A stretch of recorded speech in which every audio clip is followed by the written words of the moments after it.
semuanya.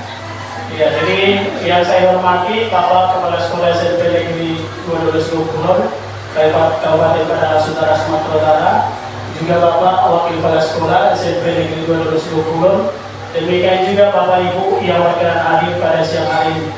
Di sini saya yang bernama Sastra Sulimawo sebagai peserta pendidikan guru penggerak angkatan 7 dari Kabupaten Padang Utara, berasal dari SMP Negeri 22 Kulon. Saya di sini akan berbagi dengan materi budaya positif yang sudah saya dapatkan dari pendidikan guru penggerak. Jadi ada beberapa poin yang saya dapat. Yang pertama, bagaimana untuk menciptakan budaya positif. Yang pertama itu ada perubahan paradigma belajar. Yang kedua tentang disiplin positif. Yang ketiga motivasi perilaku manusia. Keempat kebutuhan dasar. Kelima posisi kontrol institusi, keyakinan kelas, dan yang terakhir segitiga restitusi. Ya, jadi pengantarnya budaya itu sudah sering kita dengarkan. Budaya dikatakan berasal dari dua bahasa, itu bahasa Sanskerta dan bahasa Inggris. Kalau Sanskerta itu dasar katanya itu adalah budaya, yang berarti kata budi, yang artinya budi atau akal. Sedangkan bahasa Inggris, budaya itu kultur, bahasa Latin poder, yang memiliki arti mengolah atau mengerjakan. Jadi kita sudah sama-sama tahu budaya itu berkaitan dengan budi dan akal manusia, ya, merupakan pola atau cara hidup berkembang sekelompok orang, kemudian diturunkan pada generasi selanjutnya. Ya, Bapak Ibu yang hadir pada siang hari ini, kenapa kita belajar budaya? Karena sekolah kita adalah sekumpulan masyarakat juga. Ada siswa, guru, pegawai. Kita berkumpul di sekolah ini, pasti ada juga budaya yang kita sudah lakukan dan ikuti. Diharapkan di sekolah kita ada budaya positif, di mana budaya positif perwujudan dari nilai-nilai atau keyakinan universal yang diterapkan di sekolah. Budaya positif diawali dengan adanya perubahan paradigma tentang teori kontrol. Ya, penekanannya membangun kekuatan peserta didik daripada mengkritik kelemahan mereka dan menggunakan penguatan positif untuk mempromosikan perilaku yang baik. Artinya Bapak Ibu, diharapkan budaya di sekolah itu bukan untuk menjatuhkan anak didik, tapi mendidik supaya apa yang menjadi potensi-potensi mereka itu bisa dipromosikan atau dikembangkan. Budaya positif di sekolah adalah nilai-nilai keyakinan, kebiasaan yang berpihak pada murid, ya. Cuma Bapak Ibu, kita sering salah ya memposisikan diri. Jadi selama ini saya juga masih posisi stimulus respon. Padahal yang diharapkan di kurikulum Merdeka Belajar itu adalah teori kontrol. Yang pertama, kita menganggap guru bahwa kita itu kebutuhan kita sama. Artinya kita masih menyamaratakan siswa itu sama kebutuhannya. Sebagai guru IPA, mengharapkan semua siswa itu harus pintar IPA, demikian juga belajar yang lain. Padahal teori kontrol mengatakan realitas kenyataannya kebutuhan setiap orang itu berbeda-beda, potensinya berbeda-beda. Ada mungkin olahraga, seni, agama, dan yang lain-lain. Yang kedua, semua orang melihat hal yang sama. Kita harapkan ketika mengajar di kelas, kita harapkan siswa itu sama menangkap materi. Padahal teori kontrol mengatakan setiap orang memiliki gambaran yang berbeda. Ada orang yang mudah menangkap dengan video, dengan gambar, dengan cerita, atau dengan media, jadi tidak sama. Kita mencoba membuat orang agar berpandangan sama dengan kita. Padahal dikatakan kita berusaha harus memahami pandangan orang lain itu tentang dunia. Artinya pola pikir dalam anak itu juga tidak harus sama dengan apa yang kita pikirkan. Perilaku buruk dilihat sebagai suatu kesalahan. Padahal semua perilaku memiliki tujuan. Orang lain bisa mengontrol saya, padahal seharusnya hanya kita lah yang bisa mengontrol diri kita, karena sepenuhnya kekuatan itu ada dalam diri. Kita mau, kita lakukan, kalau tidak mau, tidak kita lakukan. Sampai yang terakhir nanti, model berpikir menang kalah, seharusnya model berpikir menang-menang. Kita tidak mencari siapa yang menang dan kalah, tetapi kita harapkan kita mencari menang-menang, ya. Ya, ini yang bisa kita lihat Bapak Ibu sekalian. Dalam bukunya, dia dosen mengatakan ada 3 alasan manusia melakukan sesuatu motivasi. Kenapa dia melakukan? Yang pertama untuk menghindari ketidaknyamanan atau hukuman. Dan ini sering dilakukan anak kita. Dia mengerjakan PR karena takut dihukum. Dikatakan ini sebenarnya tingkat terendah dari motivasi manusia.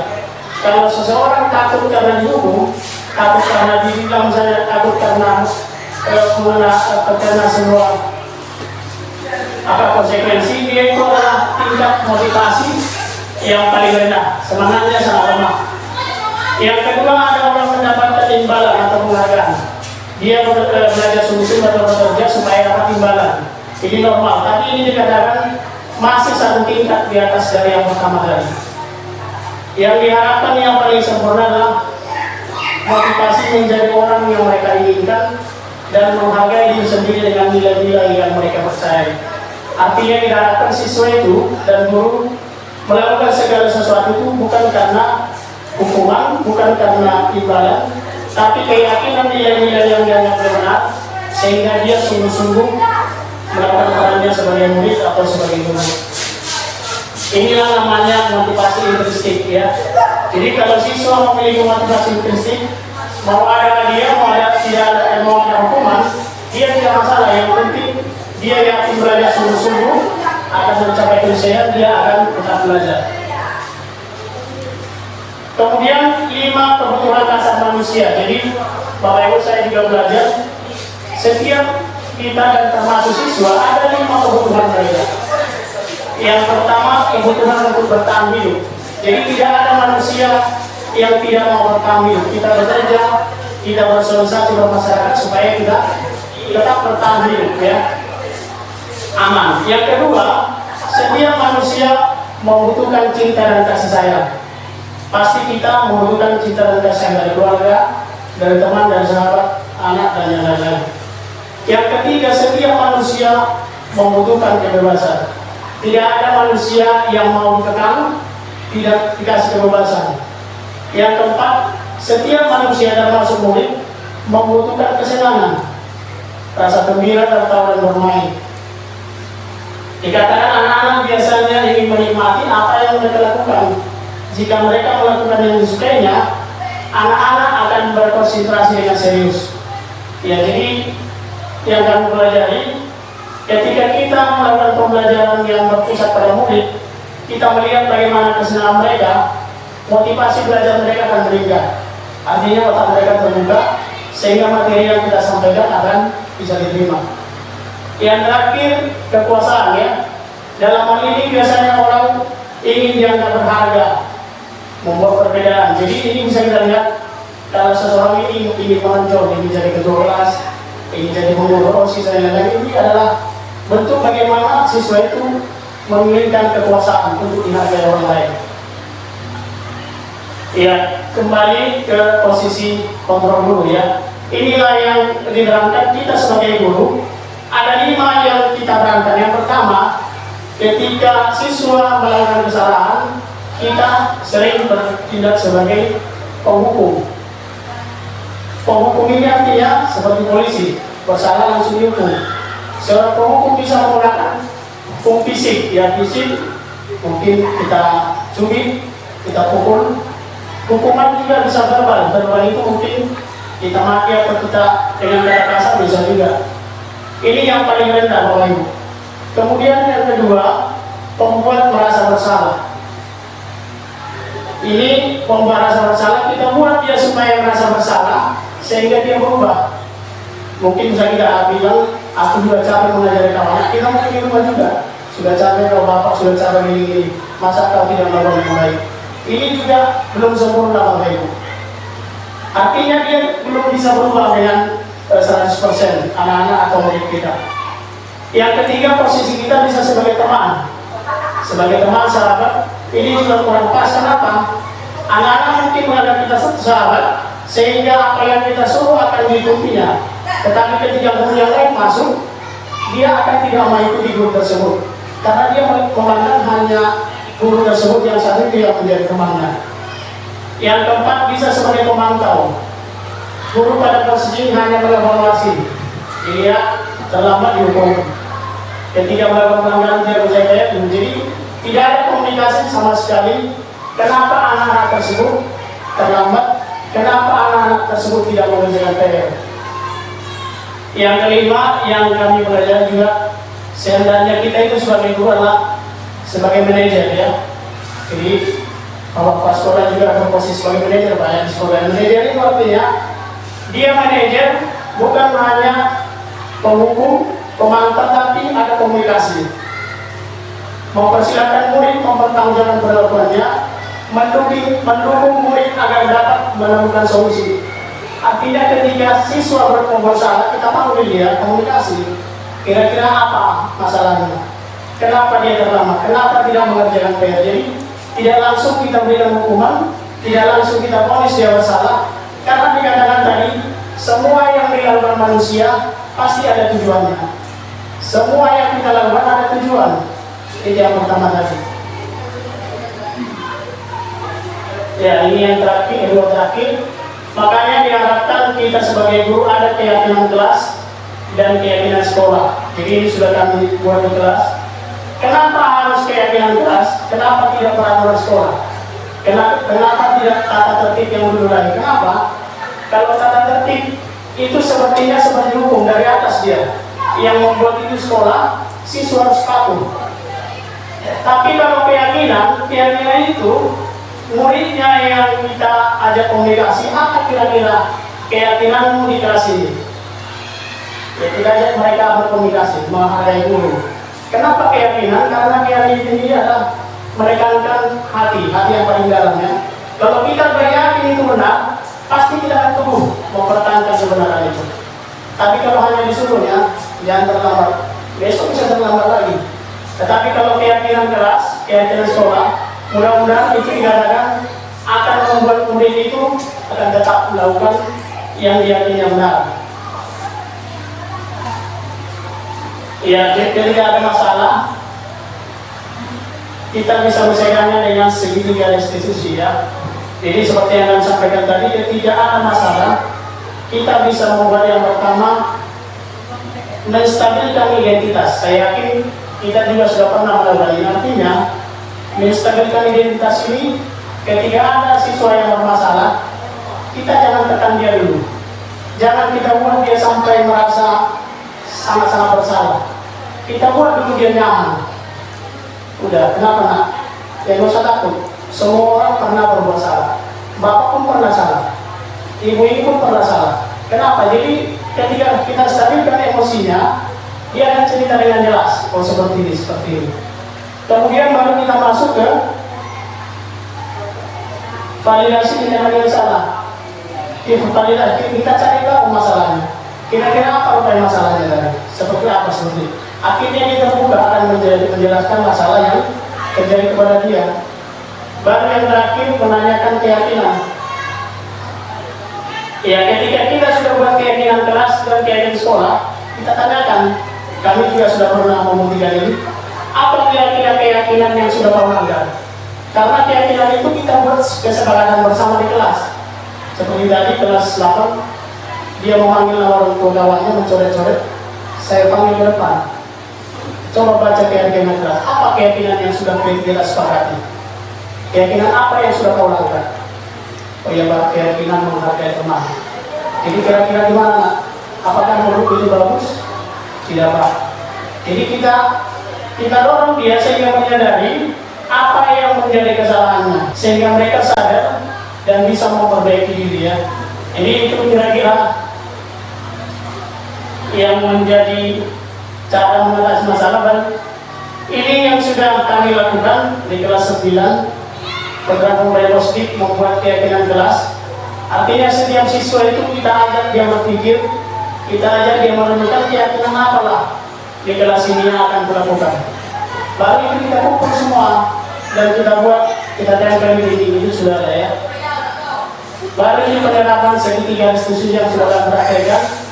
Ketika ada yang bermasalah, kita coba dengan metode simulasi yang tidak tadi. Kira-kira itu Bapak Ibu sekalian, Saya yakin masih banyak yang kurang yang saya sampaikan. Ya mohon maaf, tetapi mungkin ada yang bisa ditanyakan, ada yang kurang jelas, atau mungkin ada yang mau ditambahi, atau ada yang mau diperbaiki, silakan kepada Bapak Ibu sekalian. Ya, ada yang mau tanya, Bu? Ya, Oke, terima kasih. Di sini saya ingin bertanya Pak, bagaimana cara kita guru atau posisi kita guru untuk menerapkan atau mewujudkan yang namanya budaya positif di sekolah? Terima kasih Pak. iya, terima kasih Bu. Tanya coba, bagaimana menerapkan? Itu sudah tadi salah satu beberapa yang kami sampaikan. Tapi kembali memang dasarnya kepada budaya ini kan kebiasaan. Budaya itu kan kebiasaan-kebiasaan yang sudah berulang-ulang dan itu sudah melekat sehingga itu sudah menjadi pola hidup. Jadi ketika di sekolah kita, bagaimana membentuk budaya positif yang baik? Saya pikir kita mulai dari gurunya. Artinya budaya positif yang dilakukan guru itu akan kita coba tularkan kepada murid-murid dengan cara yang kita sampaikan tadi. Bagaimana kita mengubah pola pikir, bagaimana kita tidak melakukan hal-hal negatif kepada murid, walaupun mungkin ada siswa yang sulit, tapi mudah-mudahan dengan pendekatan pelan-pelan, budaya positif itu akan terbentuk. Ya. Salah satunya memang budaya menghargai teman dan budaya menghargai guru. Itu selalu kami sampaikan bagaimana itu harus kita bentuk, bagaimana mereka menghormati guru itu sebagai orang tua dan teman-teman mereka itu adalah sebagai saudara mereka seperti yang ada di rumah. Artinya kembali membentuk budaya positif memang mulai dari gurunya, ya dari saya, baru saya akan berusaha untuk menularkan kepada murid. Artinya sangat sulit ketika kita sampaikan buat seperti ini, tapi kita pun guru masih sering melanggarnya. Gitu. Ya, ada ya. Ada lagi satu lagi Bapak Ibu yang mau bertanya? Ya, dipersilakan satu lagi. Sebelum kita tutup. Ada Pak? Atau tambahan masukan juga boleh.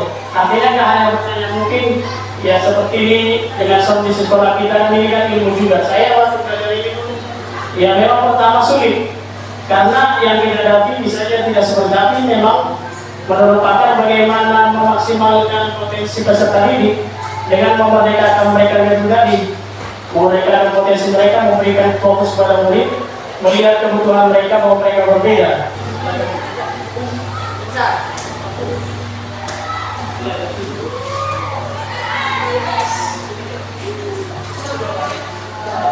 Saya ingin bertanya Pak, saya ingin bertanya Pak, bagaimana budaya positif di sekolah kita ini? Dan tadi ada beberapa poin yang salah satunya adalah disiplin positif. Jadi bagaimana cara kita seorang guru menerapkan disiplin positif ini dalam diri kita masing-masing? Sekian dan terima kasih. Ya, terima kasih Bu, pertanyaan bagus. Jadi yang pertama tadi adalah ya di sekolah kita pasti kita sudah tahu bagaimana itu. Artinya masih perlu hal-hal yang kita perbaiki soal disiplin ya. Disiplin misalnya keterlambatan anak-anak, bagaimana mereka sering mengganggu temannya, bagaimana mereka tidak mematuhi aturan berpakaian, ya. Bagaimana kita sebagai guru seperti tadi memang yang pertama tadi mengubah pola pikir ya, mengubah pola pikir. Budaya positif itu budaya yang seperti tadi kita paksa siswa itu seperti yang kita pikirkan, tapi menuntun apa yang mereka pikirkan, menjaga mereka sehingga mereka memiliki keyakinan bahwa nilai-nilai yang kita sampaikan itu bisa mereka terima dan lakukan. Artinya Bu, kita dulu gurunya seperti tadi, baru budaya positif itu kita pelan-pelan tularkan kepada murid-murid kita melalui seperti tadi contohnya membuat keyakinan-keyakinan kelas. Baru kalau ada masalah seperti tadi, jangan kita langsung menjudge anak itu bodoh, memang dasarnya bisa. Padahal kita belajar semua anak itu bisa berubah ya, semua manusia pasti bisa berubah. Dan dikatakan tadi semua tindakan manusia ada alasannya. ada alasan kenapa siswa bandel. Jadi ketika akan praktik, ada alasan siswa itu bingung. Kenapa? Misalnya dia cari perhatian karena apa? Di rumah dia kurang perhatian dari orang tuanya misalnya. Dia mungkin di rumah kurang diperhatikan sehingga rasa ingin kebutuhan disayangi tadi ingin ditumpahkan ke sekolah sehingga dia diperhatikan dulu. Kan ada 5 kebutuhan dasar tadi kan, diperhatikan, ingin menjadi seorang pemimpin, kebutuhan tujuh. Jadi jangan ketika ada siswa bermasalah langsung kita jas ini tidak bisa diajari ini seperti. Jadi baiknya kita adakan pendekatan komunikasi dengan mereka, menanyakan bagaimana kondisi di rumahnya, bagaimana kenapa dia terlambat misalnya kan, kenapa dia bisa jarang mengerjakan PR. Mungkin pendekatan pribadi secara emosional itu bisa kita mengubah menjadi budaya positif. Ya kira-kira itu Bapak Ibu ya. Assalamualaikum warahmatullahi wabarakatuh. Terima kasih kepada Bapak Sarasinebawo yang telah memberikan tadi arahan tentang kurikulum. Memang ini kalau menurut saya memang sangat pas terapkan di sekolah kita. Kalau memang itu kita jalankan yang dibilang Bapak tadi itu, saya yakin percaya kita itu sudah berhasil lebih dari 85% bisa kita terapkan. Jadi itu juga kepada Bapak dan Ibu kawan-kawan seperjuangan dalam mengajar, marilah kita ini sama-sama kita terapkan agar anak didik kita nanti bertambah-tambah ilmunya dan mampu bersaing dalam kehidupan dunia ini. Terima kasih. Assalamualaikum warahmatullahi wabarakatuh. Assalamualaikum warahmatullahi wabarakatuh. Terima kasih pada Bapak selaku guru penggerak angkatan ke-7 dan juga terima kasih pada Bapak Ibu yang mengikuti apa yang disampaikan oleh Bapak Sarasinebawo. Sebenarnya kalau kita simak dan kita perhatikan, ini sangat baik tujuannya karena menyangkut budaya positif. Sebenarnya kalau kita berbicara dengan budaya, ini adalah perbaikan akhlak dan sikap. Sebenarnya kalau kita perbaiki akhlak dan sikap, otomatis ini berubah. Tetapi ini harus didasari dengan kita sebagai guru pendidik. Karena seperti yang dikatakan ahli ilmu, guru itu adalah sebagai contoh yang paling utama dalam kehidupan kita. Ada pepatah yang mengatakan bahwasanya saya tidak butuh dengan ceritamu, tetapi saya butuh dengan pelaksanaanmu. Ini adalah merupakan sikap guru, terutama pada budaya positif ini. Jadi saya kira sekian dan terima kasih tanggapan dari saya. Moga kiranya hal ini dapat kita jalankan dengan sebaik-baiknya. Saya sudahi. Assalamualaikum warahmatullahi wabarakatuh. Jadi ini yang bisa saya sampaikan, sedikit yang bisa saya sampaikan, dan memang memperhatikannya sedikit, tapi saya yakin ya kita pelan-pelan sebagai guru yang menjadi contoh. Guru itu katanya digugu dan ditiru ya. Digugu artinya apa yang kita katakan itu menjadi pedoman kepada anak, dan ditiru melalui sikap dan tingkah laku kita. Demikian yang bisa saya sampaikan. Kiranya ini bermanfaat bagi kita semua dari sekolah kita yang lebih baik. Terima kasih, selamat siang bagi kita semuanya.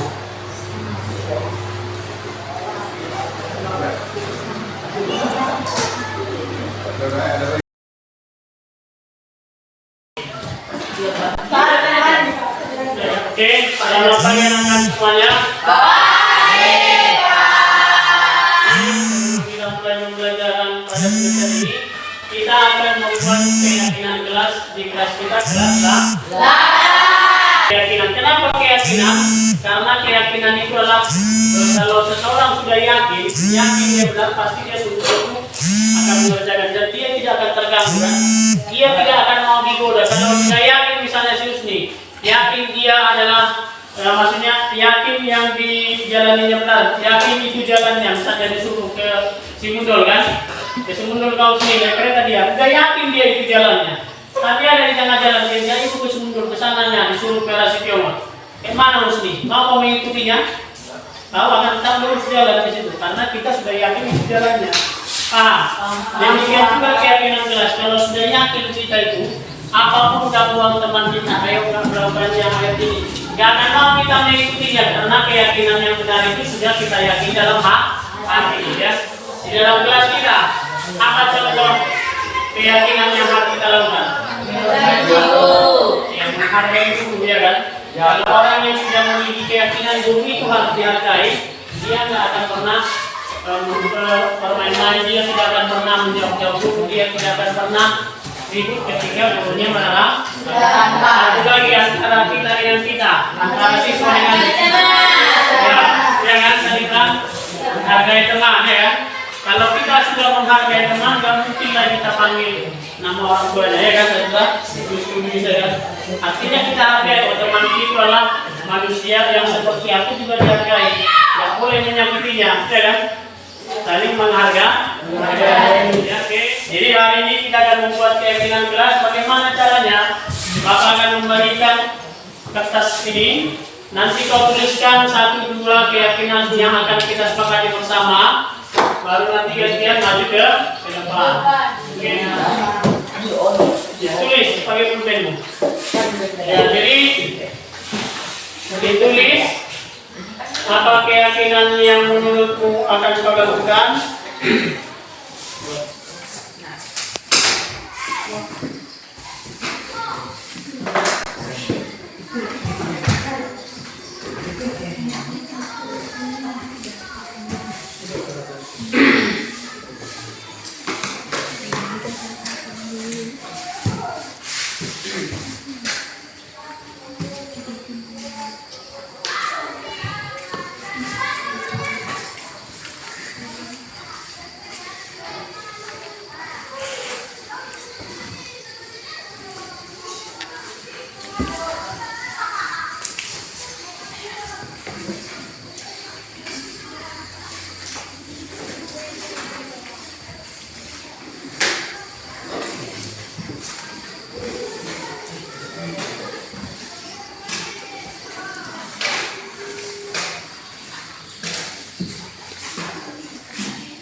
Oke, kalau sudah ya dari nomor 1 dulu.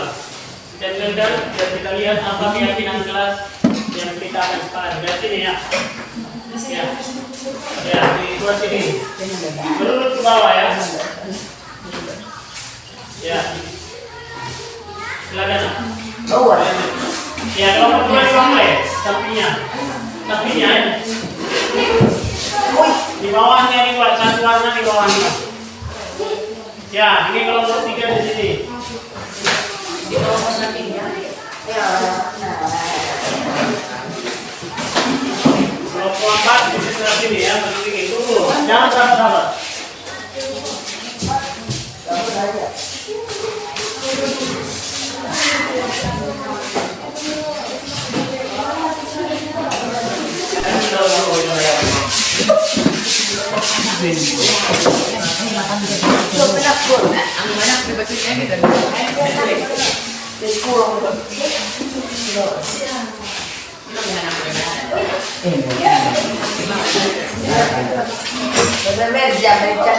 Manis na mawarna ya sa gula. Kalau sudah.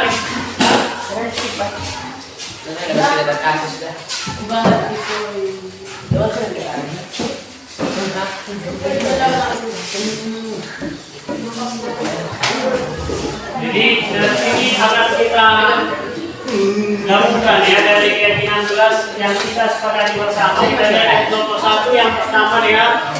Yang pertama berdisiplin ya. Jaga kerapian itu bisa dengan berdisiplin. Karena disiplin itu diuraikan lagi. Apa tadi? Menjaga kerapian. Ya. Oke, baru apa lagi? Menghargai guru ya, menghargai teman. Menghargai guru, kemudian menghargai teman.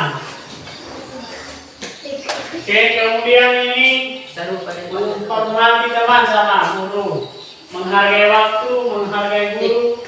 Jelaskan di depan muka apa maksudnya? Saat guru menjelaskan, menghargai teman, menghargai waktu, menghargai guru, menghormati sama itu ya. Menjaga kerapian, sudah ada ya? Ada. Menghargai guru, menghargai waktu, menjaga guru, menghargai, membuang sampah. Kalau membuang sampah berarti menjaga kebersihan ya. Oke, kemudian apa lagi nih? Baik keyakinan menghargai teman, menghormati guru, menjaga kebersihan, disiplin dalam berpakaian. Sudah ada kan? Menjaga kerapian ya kan? Menghargai guru, menghargai waktu, mematuhi peraturan. Ya, peraturan sudah masuk di situ ya. Berdisiplin juga, mendengarkan guru, menghormati, tidak saling mengejek, sopan kepada guru, mengerjakan piket kelas. Berarti kalau mengerjakan piket kelas bertanggung jawab. Harus bertanggung jawab dia mengerjakan pekerjaan piketnya kan. Oke, ini lagi kira-kira yang 6 ini. Ada lagi dari sini. Kira-kira selain ini yang mau kita tambahkan. Coba kita baca dulu. Keyakinan kelas 1, 2 ya. Keyakinan kelas 1. Menghargai waktu. 2. Menjaga kerapian. 3. Menghargai guru. 4. Menghargai teman. 5. Menjaga kebersihan. 6. Bertanggung jawab. Ada lagi di luar dari sini. Ada lagi kira-kira yang belum kita tuliskan yang mau kita tambahkan. Sudah semua. Apa lagi ke semua nih kan? Menghargai waktu. Jadi anak-anak kami kalau ini sudah kita yakini, berarti kan kita sepakati bersama kan? Kita sepakati bersama ini berarti kita lakukan secara bersama-sama. Karena ini kita putuskan dan kita tuliskan bukan dari bapak, dari gurunya, tapi dari semua, dari siswanya ya. Jadi kira-kira bisa kita lakukan ini keyakinan kelas ini? Bisa. Bisa dilaksanakan? Bisa. Bisa dilaksanakan? Bisa kita laksanakan pada semester ini, yaitu menghargai waktu, menjaga kerapian, menghargai guru, menghargai teman, menjaga kebersihan dan bertanggung jawab. Itulah gunanya keyakinan kelas. Jadi ini bukan hanya sekedar karena mau kita videokan kita apa, tapi ini juga kita lakukan ya. Kita lakukan. Sekian anak kami, cukup sekian, bisa dipahami nih kan? Ya, ini bisa kita lakukan ya. Assalamualaikum warahmatullahi wabarakatuh. Saya Sefina dari kelas 8. Saya rasakan setelah keyakinan kelas diterapkan, suasana kelas semakin nyaman dan tentram. Kami termotivasi untuk melakukan keyakinan kelas karena keyakinan kelas merupakan hasil dari kesepakatan kami bersama.